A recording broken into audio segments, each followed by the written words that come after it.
¿Cómo están? Muy buenas tardes, muy bienvenidas, muy bienvenidos a este nuevo encuentro con amigas y amigos. Este espacio de los jueves donde nos encontramos para compartir con otras personas o bien para compartir yo con ustedes algunas ideas, algunos pensamientos que son comunes. Sobre diferentes temas siempre estamos hablando de diversas cosas, de la vida, del mundo, de las personas, de lo que pasa alrededor de nuestro mundo. Puse ahí en uno de los subtítulos, me parece que en Facebook, dije que eran reflexiones desde la experiencia, de modo que son reflexiones bastante subjetivas, por cierto, y como son subjetivas, también están sujetas a sus críticas, sus preguntas, sus comentarios. Hoy día me propuse compartir con ustedes algo que titulé La vida secreta de las palabras. Eso de la vida secreta de las palabras, primero en realidad es el título de una película que vi hace ya varios años, que cuenta la historia de un hombre que tiene un accidente en una plataforma petrolífera y se quema una buena parte del cuerpo y lo comienza a atender una chica que se ofrece como voluntaria para atender a este chico y rehabilitarlo. Y ahí comienza una historia muy interesante. Y lo de las palabras es porque ella no habla nada, nada, absolutamente nada, excepto lo esencial. Y este joven protagonista, que es Tim Robbins, él quiere compartir con ella y ella no le da mucho espacio. El tema de la palabra es que es una de las primigenias cosas de nuestra vida. Es, yo diría, la más inmediata, la más esencial. Nosotros armamos, construimos, formulamos las palabras, como escribí ayer en un pequeño mensaje de Instagram de la historia, con el barro de la vida. Y al principio no vi la dimensión que tenía esta frase del barro de la vida, pero fíjate que es muy interesante porque en el relato primigenio de la creación, al menos en el mundo que nosotros llamamos occidental, el relato de la creación, el barro está ligado a la vida, ¿no? El relato cuenta que Dios hizo una figura de barro y exhaló sobre él su aliento. Dice el aliento de vida y fue el hombre un ser viviente.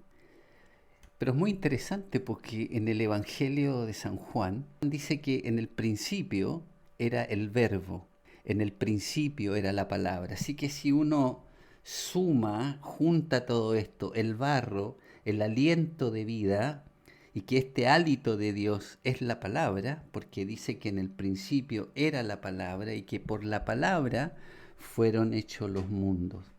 Así que ella tiene un lugar importantísimo en nuestra vida, un lugar central en nuestra historia. La palabra es lo que más pegado tenemos, más que cualquier otra cosa, porque es lo primero que comenzamos a escuchar e intentamos entonces aprender.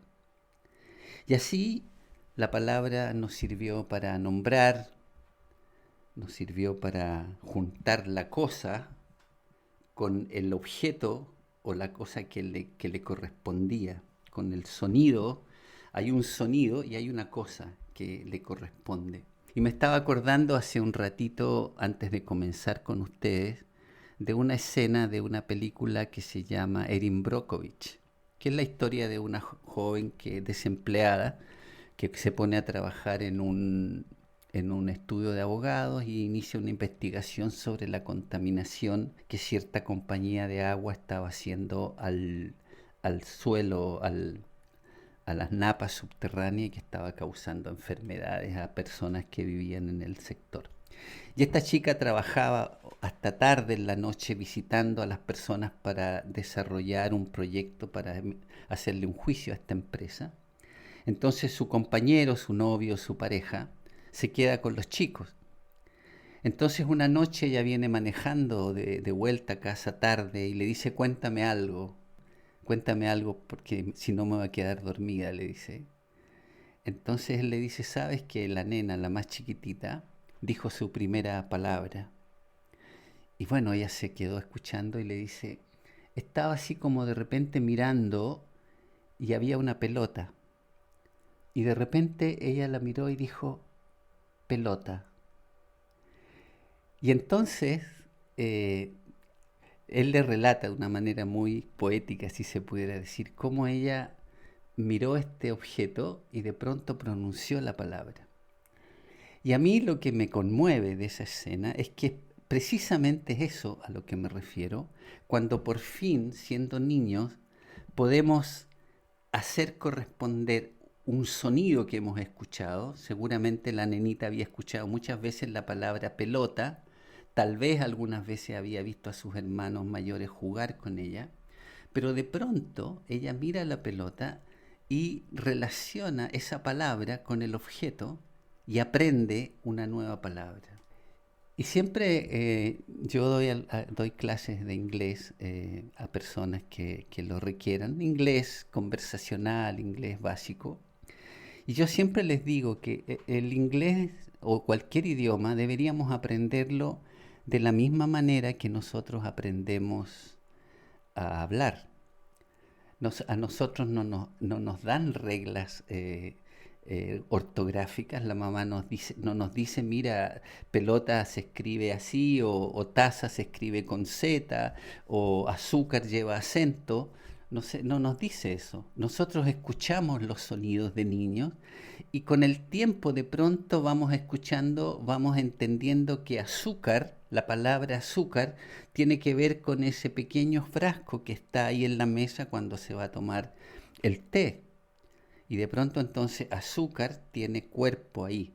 Entonces yo a los chicos y a las chicas lo que hago es escuchar música, escuchar palabras y digo, no te preocupes si no entiendes, solamente quiero que te acostumbres a los sonidos. Y después les paso el texto. Entonces la palabra fire, ¿no es cierto? Que la escucha fire, ve que ahí después escrita dice fire, si uno lo leyera en español. Y que eso significa fuego. Entonces es un juego. Primero el sonido, después la imagen y después el objeto. Porque así es como aprendemos a hablar. Bueno, no siempre las personas les convence este sistema, porque claro, a veces uno cree que es un instituto donde te enseñan toda la gramática y toda la estructura y con tus computadoras y todo. Pero uno no aprende a hablar así, amigas y amigos, uno aprende en la vida, con el barro de la vida. ¿No es cierto? Como la nenita esta que ve la pelota y dice pelota porque por fin relaciona el sonido con el objeto. Y eso es un descubrimiento. Y así es como no solamente aprendemos así cuando somos chicos, yo digo cuando de pronto te dicen Kieslowski o te dicen Kandinsky o te dicen conversando con el jardinero y de pronto ves la obra de arte, luego ves Renoir y de pronto te ves sumergido, aprendes algo nuevo y eso es maravilloso, ese es el poder que tiene la palabra, porque primero escuché Renoir, primero escuché el sonido impresionista, después vi los dibujos de Renoir y de pronto me encontré con ese cuadro conversando con el jardinero y me fascinó tanto que escribí un artículo que se fue publicado por mi amiga Isi Ortega en Stalker 21. Esa es la maravilla, la palabra nos sirve para aprender a hablar, a decir las primeras cosas de la vida, esas palabras que nos ayudarían a vivir, a relacionarnos, a meternos en problemas, a pelear, a expresar amor, a verbalizar nuestros miedos y a nombrar nuestras alegrías. La palabra es maravillosa. Quiero contarles algo súper improvisado que escribí ayer sentado en el piso en un rincón de un centro comercial cercano. Era un día un tanto blue y escribí lo siguiente. Está totalmente manuscrito, con una letra fina, pero que por ahí de repente se distorsiona un poco porque cuando escribo empiezo bien ordenadito, pero de pronto empieza este flujo de las palabras, ¿no? A mí me pasa que cuando estoy hablando como ahora, cuando empiezo a hablar es como si yo viera la frase siguiente, la veo en mi cabeza y la leo, entonces puedo compartirla con ustedes cuando ya la he leído en mi mente. Y eso es fascinante. La palabra es maravillosa. Entonces ayer puse una pequeña notita en una historia de Instagram que es construir las palabras con el barro de la vida y puse una imagen en Facebook de unas manos que están haciendo una vasija de barro, ¿no? Que es tan maravillosa esa imagen porque nos remite a la construcción de nuestra vida. Así que les leo. Voy a ver, voy a ponerme los lentes, no porque los necesite para leer, pero es que como son multifocales, ahí puedo leer mejor. Y como está un poco enredado esto. Construir la palabra con el barro de la vida. La palabra no es gratuita, no se me brinda placentera y libremente. Se otorga en la pelea por vivir, si uno quiere vivir. Surge del incordio, de la decepción y de los diminutos espacios de alegría que conozco. Se mezcla, como se me ocurrió esta mañana, con el barro de la vida. Mi primera memoria, o la primera memoria que tengo de ella, me remite a ese angustioso esfuerzo por pronunciarla cuando tenía, ¿qué?, 4 o 5 años. Oía a los adultos pronunciar muchas palabras que yo desconocía, que no sabía, y yo procuraba imitarlos con un mantra que nunca olvidé. Era una cosa que yo repetía y me sentaba alrededor, al lado de mis hermanos y les gesticulaba y les decía urú, urú, urú, urú, donde urú, urú era un montón de palabras porque así me sonaba cuando escuchaba a los adultos, ¿no? No entendía lo que decían, pero yo escuchaba un ruido como, no sé, como un arroyito de agua, urú, urú. Entonces las palabras se fueron metiendo en mis miedos, en mis anhelos, en mis soledades. Iban armando la historia de mis días con diligencia suma. Es como si quisieran apropiarse de mí y no dejarme, y lo lograron. Con las palabras escritas explico o intento explicar mi vida. Tienen matices azules, negros, a veces algo anaranjados, cuando sonríen un poco las cosas. Casi siempre son azul oscuro. Hay momentos en que brillan con no sé qué luz, cuando me embarga el sentimiento de la esperanza, el arrullo de un sueño, de un deseo inmedido que lo sé bien, posiblemente nunca cristalizará, porque mis sueños siempre han sido o inconclusos o inalcanzables o imposibles. Y hoy día agregué una parte que dice, quizá algún día eso cambie. Con el barro de la vida, mis palabras alfareras continúan construyendo mi vida. Bien, hay muchas cosas que se pueden decir de las palabras, así que diré algunas, no es que son todas. Una de ellas es la palabra como instrumento. Hay un antiguo proverbio que dice que el poder de la vida y de la muerte está en la lengua. El poder de la vida y de la muerte está en la lengua. Y esta frase tan simple tiene una potencia enorme y yo creo que ustedes, porque son honestos consigo mismos, con ustedes mismos, tendrán que venir conmigo que algunas veces han escuchado palabras que les han generado dolor y que les han generado una cierta muerte, un cierto extrañamiento feroz, un cierto desprendimiento de la vida. Y otras veces hemos oído palabras que nos dan vida, ¿viste? que nos dan ganas de vivir, que nos alegran, que nos endulzan el momento, que nos dan esperanza, y la esperanza es vida. Por eso es tan importante que consideremos el poder de las palabras. Pero la pregunta que tengo ¿es en sí la palabra que tiene poder? O sea, ¿la palabra per se tiene poder? ¿O reside ese poder en quien la pronuncia? Y yo me inclino a pensar que quien pronuncia la palabra le confiere ese poder para dar vida o ese poder para generar muerte, para generar oscuridad. Es quien habla la palabra, es quien otorga luz y esperanza, o el que habla la palabra genera desesperanza, confusión y caos. Por ejemplo, la palabra deseo, en la boca de un niño que pide la luna.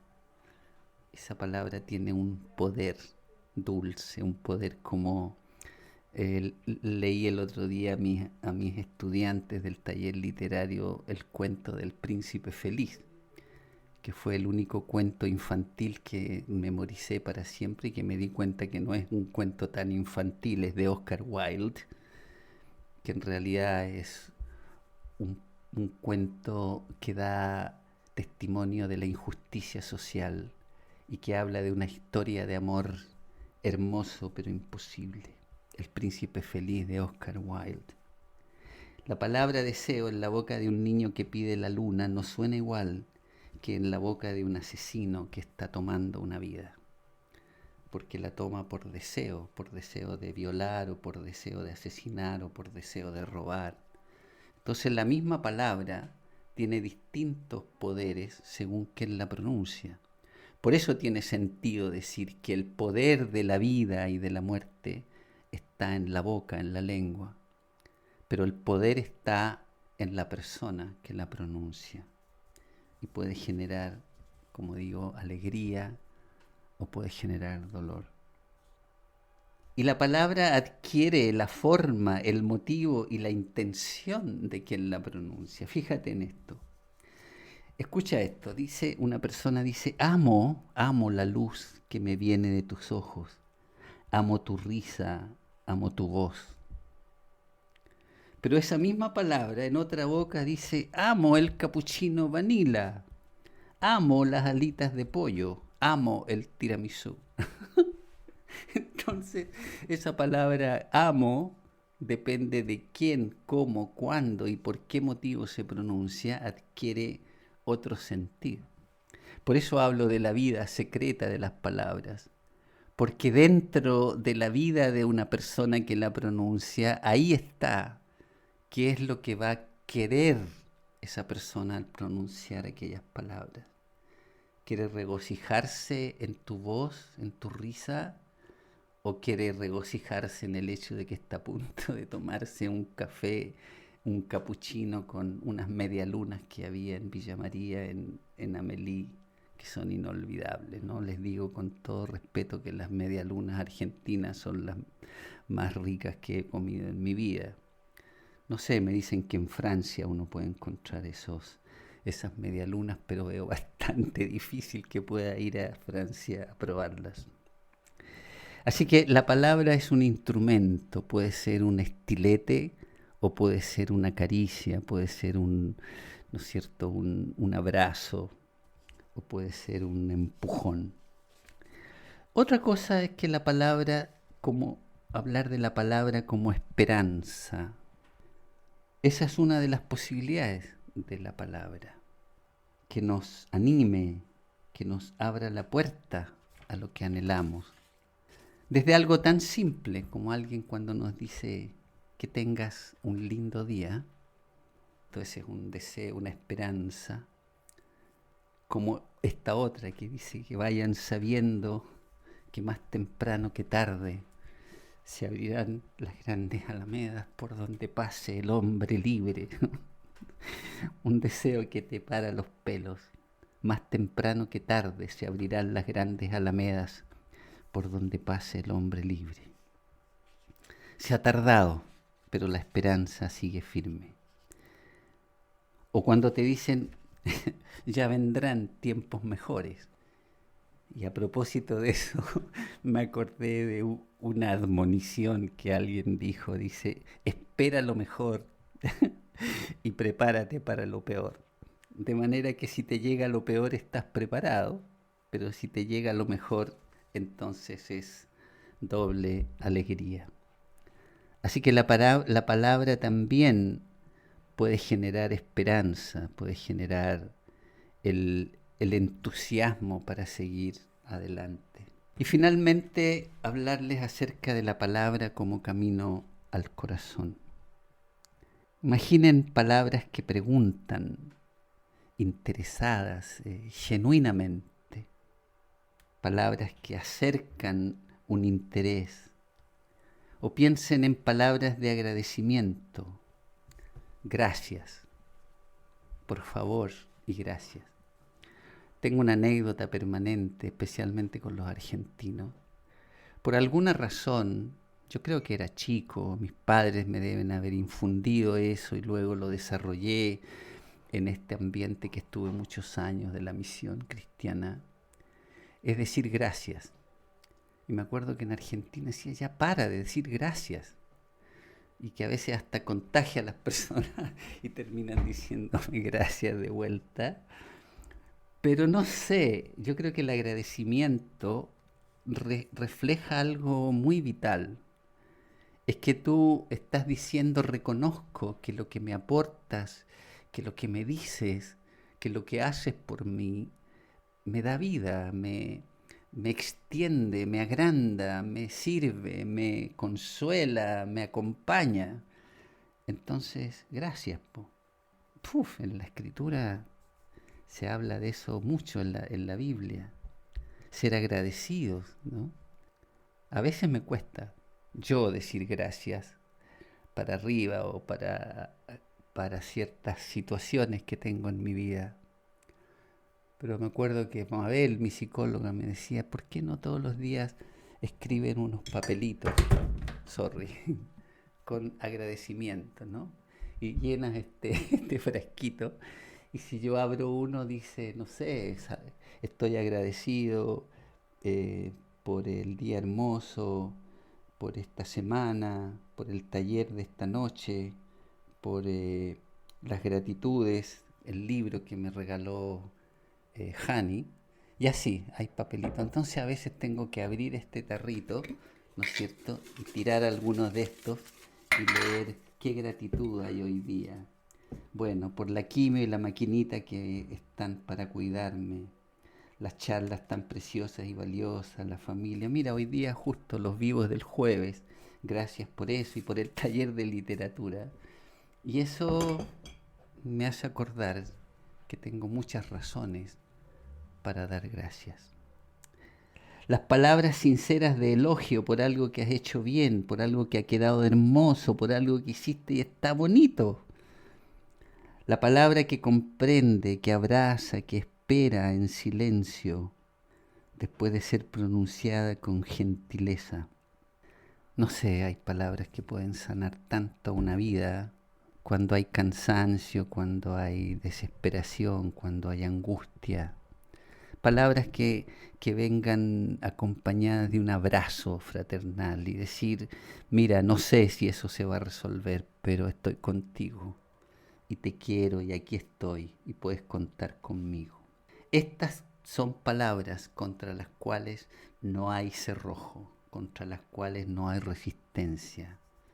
Ya, bien, no les aburro más, ha sido un gusto estar con ustedes. Gracias, muchas gracias por estar conmigo, por acompañarme. Saludos a todos, saludos a todas.